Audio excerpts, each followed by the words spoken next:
He was just pumping gas after basketball practice. But 10 minutes later, a deputy had his hand on his gun, and his mother's FBI badge changed everything.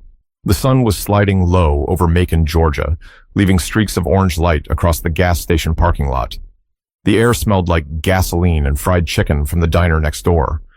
Darius Colton, 17, tall and lean with a gym bag slung over his shoulder, was just trying to grab a bottle of Gatorade before heading home. He had on his high school basketball hoodie, earbuds in, phone tucked into his pocket. The kind of ordinary evening any kid would have. But for reasons he couldn't see, tonight wouldn't stay ordinary for long. As he filled up his mom's silver SUV, a white patrol car rolled into the lot, slow and deliberate. The cruiser's headlights caught Darius's reflection in the glass door of the convenience store. He didn't think much of it. He'd seen police there plenty of times. But this time, the car didn't just park. It stopped. Deputy Wade Hensley, mid-40s with a jaw that always looked locked in suspicion, sat in the driver's seat watching. His hand rested casually near his holster. He saw Darius, saw the hoodie, saw the skin tone, and something in his posture shifted. Darius noticed the car hadn't moved. He tried to shake off the thought, scanning for the clerk inside, but the unease grew heavier. He glanced again. The deputy was still staring. When Darius walked toward the store entrance, the patrol lights flicked on. Blue and red bounced off the glass door. The sudden flash made him stop mid-step. He turned, confused, mouth half open, as the deputy pushed open his door and called out, "Hey, you there, hold up." Darius blinked. Me? Yeah, you. Come here. The words carried the weight of authority, but not the kind that made you feel safe. It was the kind that made your stomach drop, even if you hadn't done a thing wrong. People at the pumps turned to look. The hum of everyday life paused. Darius swallowed hard, his pulse kicking up. He had no idea that the next few minutes would change the way he looked at the world, and at the people sworn to protect it. But the deputy wasn't here to ask questions. He was here to make an example. Darius stopped halfway between the SUV and the store, one hand still holding his wallet. The patrol lights washed the ground in flashes of color that made everything feel unreal. He'd never had a cop talk to him like that before. "Sir, is something wrong?" Darius asked, voice calm but cautious. Deputy Wade Hensley stepped closer, his boots crunching the gravel.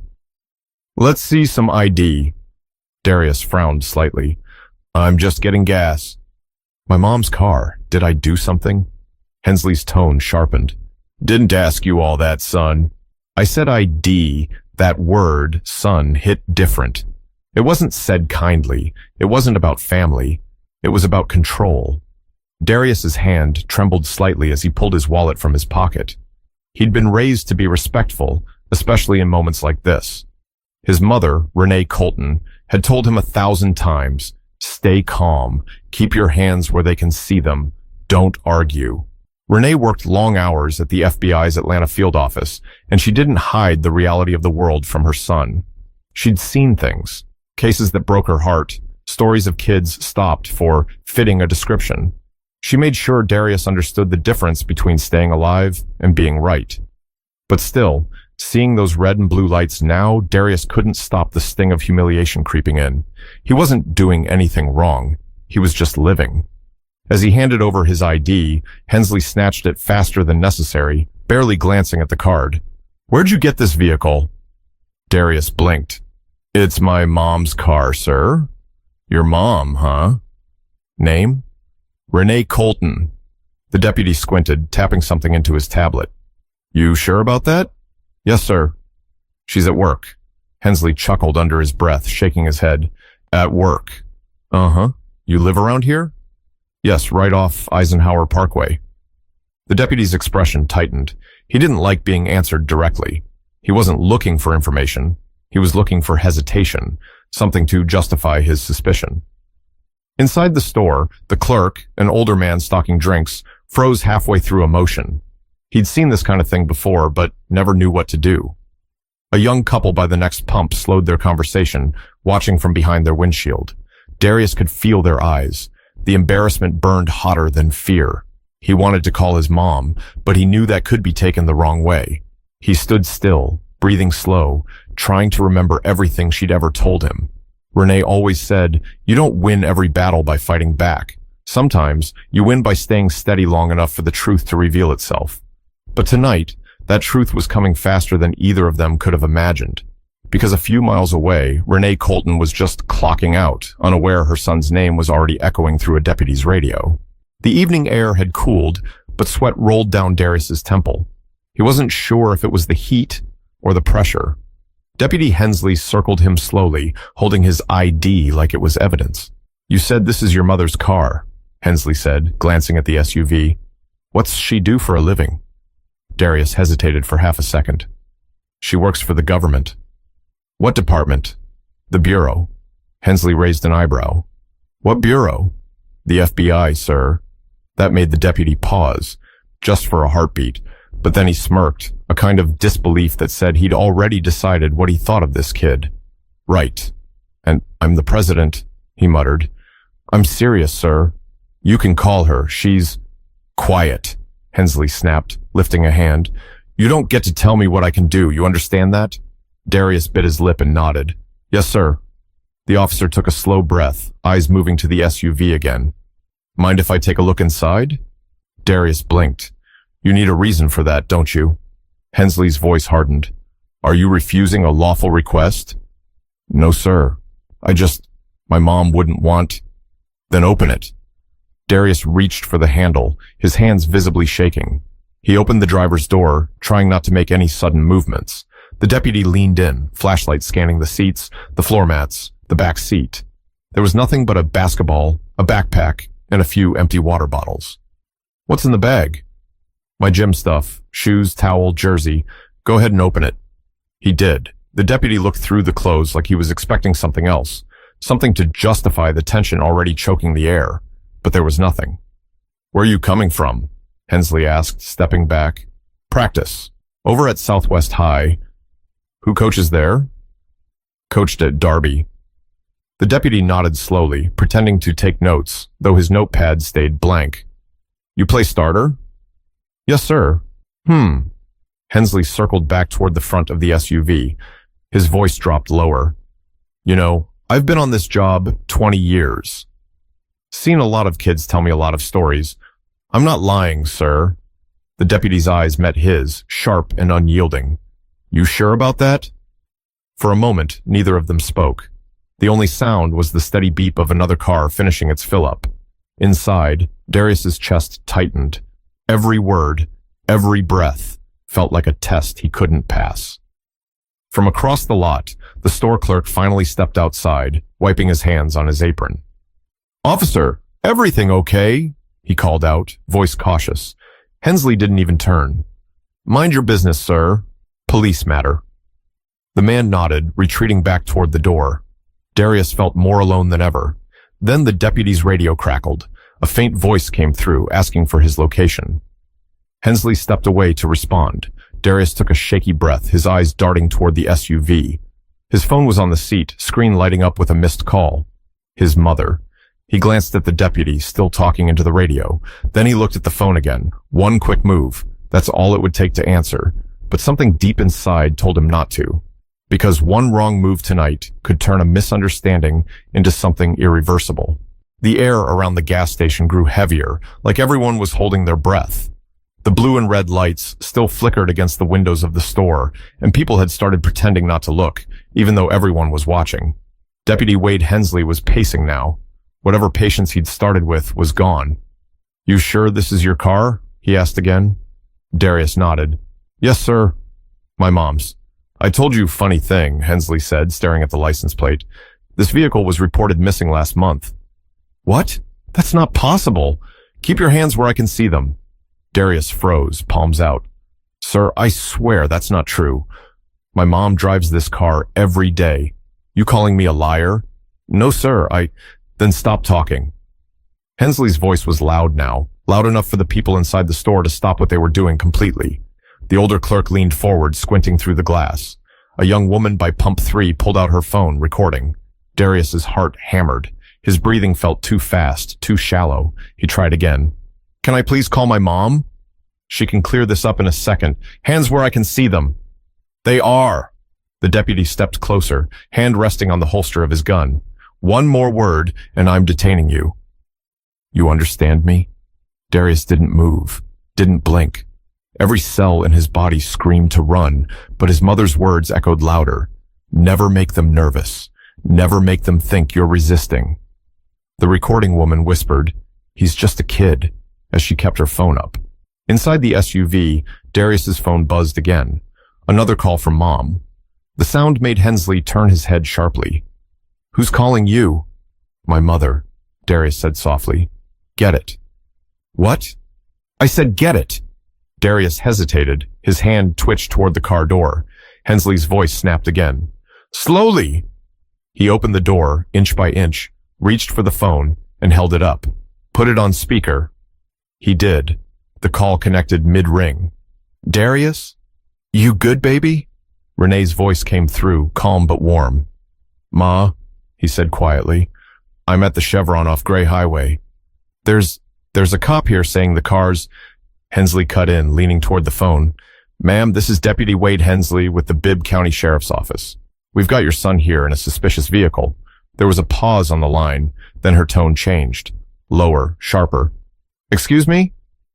"Vehicle came back flagged," he continued, "and your son's acting nervous." "Because you're harassing him," she shot back. "Put him on again." The deputy smirked. "Ma'am, I'm handling it. You can come down if you want, but he's not going anywhere till I verify a few things." Silence. A kind that made even Hensley glance at the phone, uncertain. Then Renee said quietly, "I'll be there in 7 minutes." The line went dead.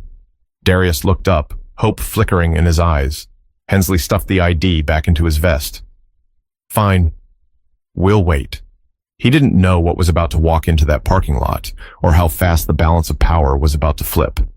But in 7 minutes, the deputy's badge wouldn't be the only one shining under those gas station lights. The gas station had gone quiet again, like everyone was waiting for something. The red and blue lights still pulsed against the store windows, stretching shadows across the pavement. Darius stood by the SUV, hands stiff at his sides, eyes locked on the deputy who'd refused to believe a word he said. Hensley leaned against the hood of his patrol car, pretending to scroll through his tablet, though he hadn't typed anything for minutes. His jaw flexed every few seconds, a sign he was waiting, almost enjoying it. Then, a black sedan pulled into the lot. Smooth, unhurried. No lights, no music. Just presence. The car parked at the edge of the pumps, and Renee Colton stepped out, still in her dark suit from work. Her badge glinted briefly as the overhead lights caught it. Her expression was calm, but there was no mistaking the intensity in her eyes. She walked straight toward the patrol car. "Evening," she said, voice steady. "I'm looking for my son, Darius Colton." Hensley pushed off the hood, his tone immediately shifting to something more official. "Ma'am, I was just verifying." "That's him." She pointed toward Darius without looking away from the officer. "You said the car was stolen?" Hensley hesitated. "It came up flagged in our system." "Flagged when?" "I'll have to double-check the timestamp." Renee folded her arms. "You're looking at the registered owner of that vehicle. I'm Special Agent Renee Colton, FBI, badge number 2475-D. You can confirm with your dispatch." Her voice didn't rise. It didn't have to. Each word landed clean and deliberate. The deputy blinked, trying to process what she'd just said. "FBI?" "Yes," she said, reaching into her jacket and flashing her credentials. "And I'd like to know why my minor son was detained, questioned, and intimidated while filling up his mother's car." Darius exhaled slowly, the first real breath he'd taken in what felt like hours.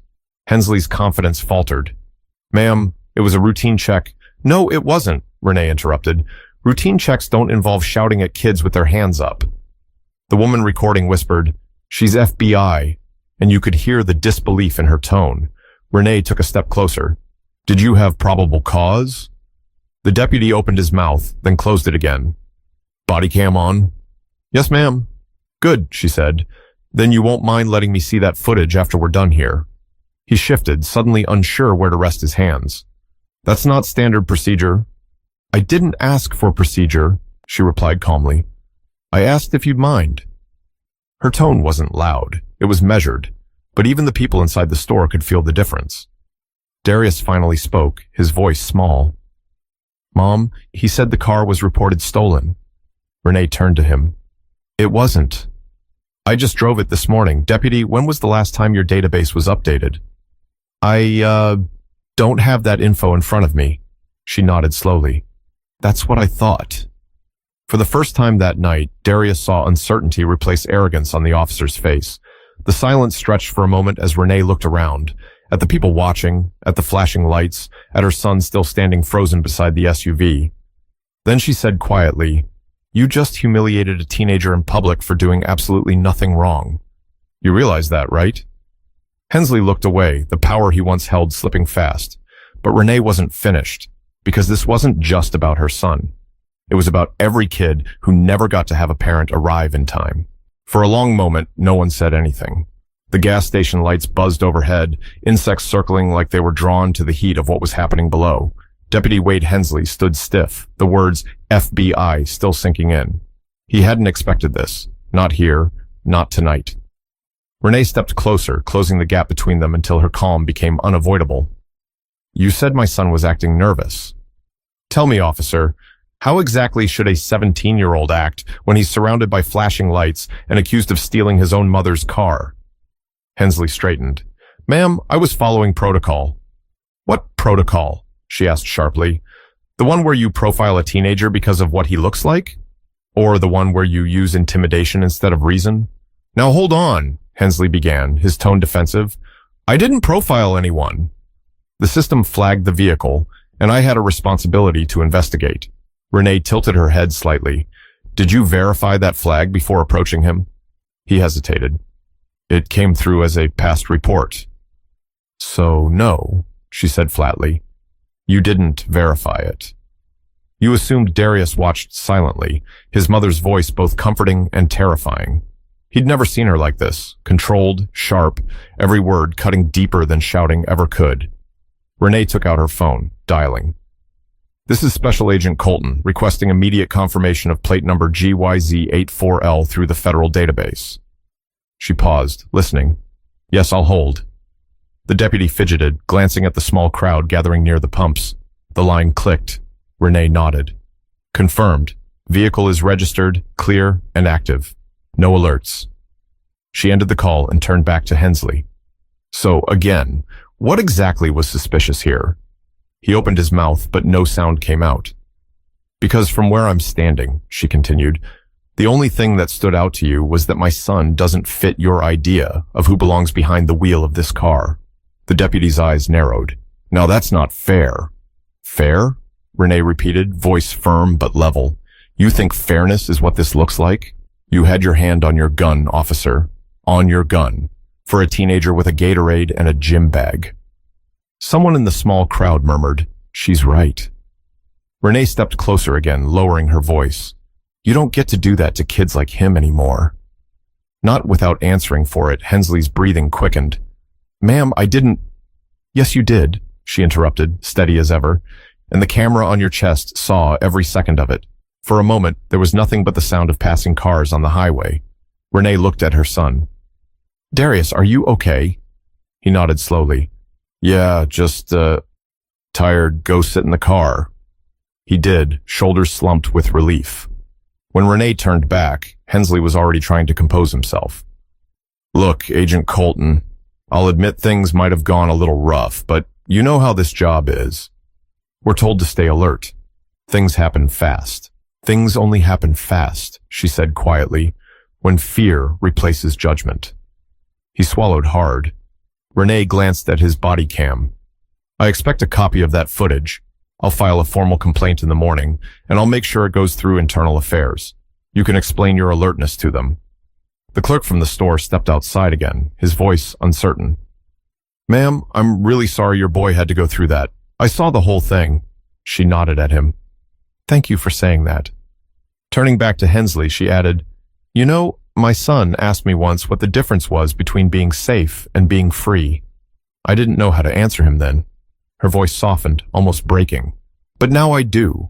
Safe means knowing someone like you can't treat him like a suspect for existing." The deputy's shoulders slumped. The power he carried so confidently an hour ago now looked heavy, like it didn't belong to him anymore. But Renee wasn't done teaching, because accountability doesn't end with apology. It begins with it. The sound of distant sirens drifted in, growing louder by the second. Hensley's radio crackled again, and he stepped back from Renee, his voice low. "Backup's coming," he muttered. Renee didn't flinch. "Good," she said. "Maybe they'll understand procedure better than you do." The second patrol car pulled up beside the first, lights flashing across the gas station sign. Two younger deputies stepped out, hands hovering near their belts as they took in the scene. An officer, a woman in a dark suit, and a quiet teenager sitting inside an SUV with tears in his eyes. One of them, Deputy Lopez, looked at Hensley and frowned. "Everything okay here?" Hensley cleared his throat. "Just a misunderstanding. Car came back flagged, but it's all sorted now." Renee turned toward Lopez. "That's not true. Your colleague conducted an unlawful stop, searched my vehicle without cause, and threatened my son. I'm Agent Renee Colton, FBI. I'll be filing a full report."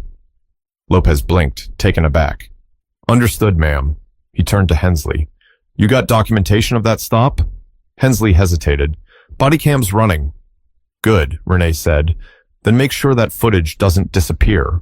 The crowd that had gathered near the pumps was growing, customers pretending to check their gas but clearly watching. The woman who'd been recording earlier was still holding her phone steady. Renee walked toward her. "You got all of it?" "Yes, ma'am." "From when he first turned the lights on, thank you," Renee said quietly. "Keep it. You might need it if someone tries to rewrite the story later." The woman nodded, eyes full of respect. "Your boy handled himself real well." Renee turned back toward the deputies. "We're done here," she said. "My son's leaving. If you have questions, you can contact the Bureau directly." Lopez gave a small nod. "Understood, Agent." But Hensley's face was red now, frustration mixing with embarrassment. "You think you can walk in here and talk down to me because of a title?" Renee met his gaze evenly. "No, because of the truth." For a moment, it felt like time froze again. The kind of stillness that comes when someone finally runs out of excuses. Darius stepped out of the SUV, eyes glassy but steady. "Mom, can we go?" She smiled softly. "Yeah, baby. We can go." As they got into the car, the crowd began to disperse. The clerk gave a small wave. The woman with the phone lowered her camera. Even the air felt different, lighter somehow. Renee started the engine, her hands tight on the wheel. Darius stared out the window, watching the flashing lights fade in the rearview mirror. "Mom," he said quietly, "what's going to happen to him?" Renee took a breath. Maybe nothing. Maybe something. But people saw. That matters. He nodded slowly. "I didn't do anything wrong." "I know," she said. "And that's exactly why we can't stay quiet about it." The car rolled onto the highway, headlights cutting through the dark. But what neither of them knew was that the video from that gas station would soon be shared, viewed, and talked about far beyond Macon, sparking a conversation that had been waiting far too long to start. The drive home was quiet. The kind of quiet that doesn't come from peace but from everything left unsaid. Streetlights flicked by in even intervals, glowing across Darius's face as he stared out the window. He finally broke the silence. "Mom, you think he's sorry?" Renee kept her eyes on the road. "Maybe. But sorry isn't the point, Darius. Change is." He leaned back, frowning. "Feels like it's never going to change." Renee glanced at him, her expression softening. "I know it feels that way. But every time we speak up, every time we stand our ground, we push it a little further. You did everything right tonight." "I didn't feel brave," he admitted. "Bravery isn't about feeling strong," she said quietly. "It's about staying calm when everything in you wants to run. And you did that." They turned onto their street, a small row of quiet houses with porch lights glowing.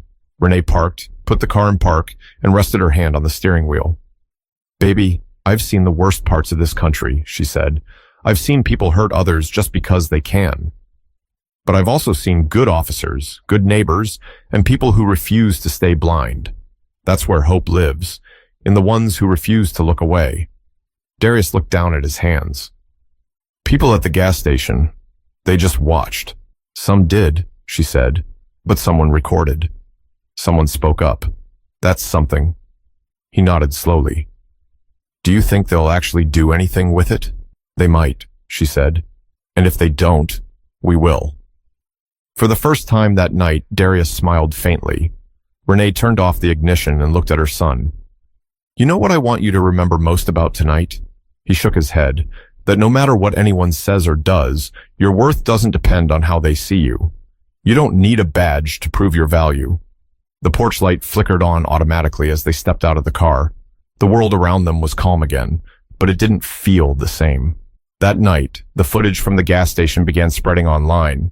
It was shaky, grainy, and imperfect, but real. People commented, shared, debated. Some were angry. Others finally understood. And somewhere inside that noise, a message began to take root. Accountability isn't about power. It's about respect. The next morning, Renee sat at the kitchen table watching her son eat cereal, still quiet but safe. She looked at him, smiled faintly, and said, You know, Darius, sometimes change doesn't start with a crowd.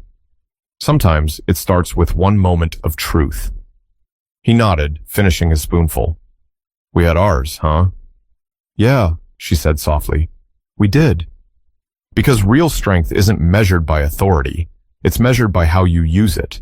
And if you ever see something wrong, don't just turn away. Speak up, stand up. Because silence never protected anyone.